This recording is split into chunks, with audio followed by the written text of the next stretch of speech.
భోక్తారం యజ్ఞతపసా. గీతా జయంతి హిందూ పవిత్ర గ్రంథం భగవద్గీత పుట్టినరోజు. ఇది భారతదేశంతో పాటు ప్రపంచవ్యాప్తంగా ప్రతి సంవత్సరం మార్గశిర మాసంలోని శుద్ధ ఏకాదశి నాడు జరుపుకుంటారు. ఈ సంవత్సరం డిసెంబర్ 22న గీతా జయంతిని జరుపుకుంటున్నాము.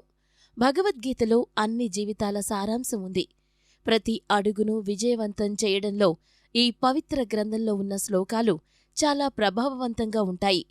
మహాభారతంలోని కురుక్షేత్ర సమయంలో శ్రీకృష్ణుడు గీత బోధనల ద్వారా ధర్మం, కర్మ మరియు జ్ఞానాన్ని అందించడం ద్వారా అర్జునుడికి జ్ఞానోదయం చేశాడు. భగవద్గీతలో 18 అధ్యాయాలు మరియు 700 శ్లోకాలు ఉన్నాయి. కర్మయోగ బోధనలు మొదటి 6 అధ్యాయాలలో, జ్ఞానయోగ తదుపరి 6 అధ్యాయాలలో మరియు భక్తియోగం చివరి అధ్యాయాలలో వివరించబడ్డాయి. పురాణం ప్రకారం గీత అనే 2 అక్షరాలకు గొప్ప శక్తి ఉంది. గీ అనే అక్షరం త్యాగాన్ని బోధిస్తుంది. తా అనే అక్షరం తత్వం లేదా ఆత్మ యొక్క స్వభావాన్ని సూచిస్తుంది. దీని అర్థం కర్మ పరత్యాగం లేదా సర్వసంగ పరిత్యాగం, అంటే త్యాగానికి యోగం. మహాభారతంలో భగవద్గీత ఒక భాగమైన భగవద్గీతకు ప్రత్యేక గుర్తింపు ఉంది. ఒక్క భగవద్గీత ఎన్నో పురాణేతిహాసాలకు సమానం. అంటే అన్ని ఇతిహాసాలు చదవనక్కర్లేదు. ఒక్క భగవద్గీత చదివితే చాలు, జీవిత పరమార్థం తెలుస్తుంది. కర్తవ్య విముఖుడైన అర్జునుడికి జ్ఞానం బోధించి కర్తవ్యం వైపు మళ్లించడమే గీత లక్ష్యం. భగవద్గీత అనగా అది ఏదో మతానికి సంబంధించిన సన్యాసులు లేదా వయస్సు అయిపోయిన వారు చదివే గ్రంథముగా చూస్తారు. కాని చిన్ననాటి నుంచి పిల్లలకు గీతాసారం వంటబడితే జీవితంలో ఉన్నతమైన వ్యక్తులుగా మిగులుతారు. ఇప్పుడు మానసిక నిపుణులు కూడా వ్యక్తిత్వ వికాసానికి భగవద్గీతను మించిన పాఠం లేదని తెలియచేస్తున్నారు. ప్రపంచంలోని అన్ని ప్రధాన భాషల్లోకి అనువాదమైన మహత్తర గ్రంథం Bhagavad Gita. Mahatma Gandhi, Albert Einstein, max Muller, దారా షికో, ఆర్నాల్డ్ ఎడ్వర్డ్ వంటి దేశాల ప్రముఖులందరి ప్రశంసలను భగవద్గీత పొందింది. కర్మణ్యేవాధికారస్తే మా ఫలేషు కదాచన, అంటే కర్తవ్య విమూఢత్వాన్ని విడనాడు, నీ విధిని నువ్వు నిర్వర్తించు అని అర్థం.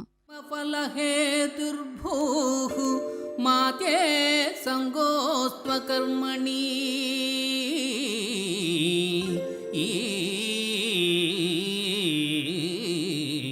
కర్మలను ఆచరించుటయందే నీకు అధికారము కలదు, కాని వాని ఫలితము పైన లేదు. నీవు కర్మఫలమునకు కారణము కారాదు. అట్లని కర్మలను చేయుట మానరాదు. దుఃఖములు కలిగినప్పుడు దిగులు చెందనివాడును, సుఖములు కలిగినప్పుడు స్పృహలేనివాడును, అనురాగం, భయం, క్రోధము పోయినవాడును స్థితప్రజ్ఞుడు అని చెప్పబడు.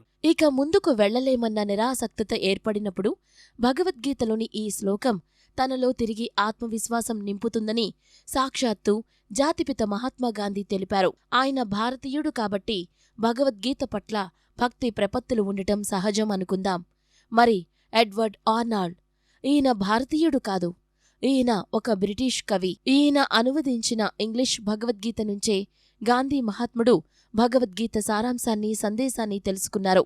ఇక ఆల్బర్ట్ ఐన్స్టీన్, ఈయన ప్రపంచ ప్రఖ్యాత శాస్త్రవేత్త, అణుశక్తికి మూలాకారమైన పదార్థాన్ని కనుగొన్న మహామేధావి.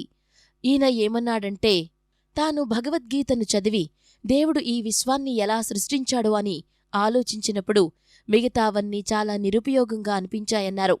మొఘల్ చక్రవర్తి మతోన్మాది ఔరంగబాబు సోదరుడు దారా షికో భగవద్గీతతో ప్రభావితుడై ఆ మహాగ్రంథాన్ని పర్షియన్లోకి తర్జుమా చేశాడు.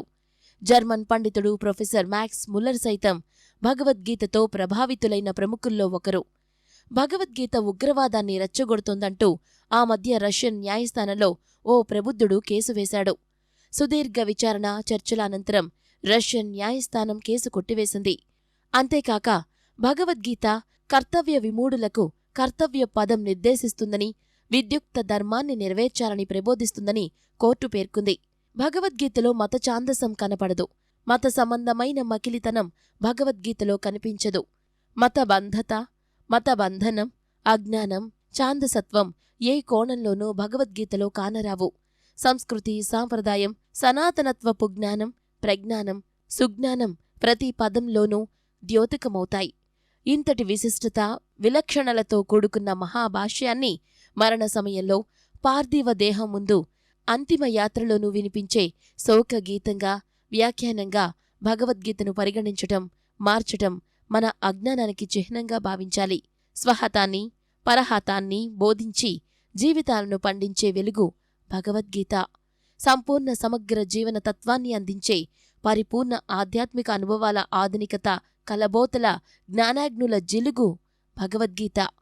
గీతా పారాయణాన్ని ఓ యజ్ఞంగా నిర్వహిద్దాం. గీతను అర్థం చేసుకుందాం.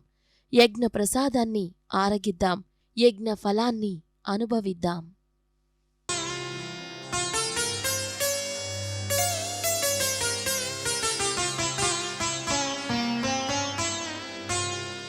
భోక్తారం యజ్ఞతపసా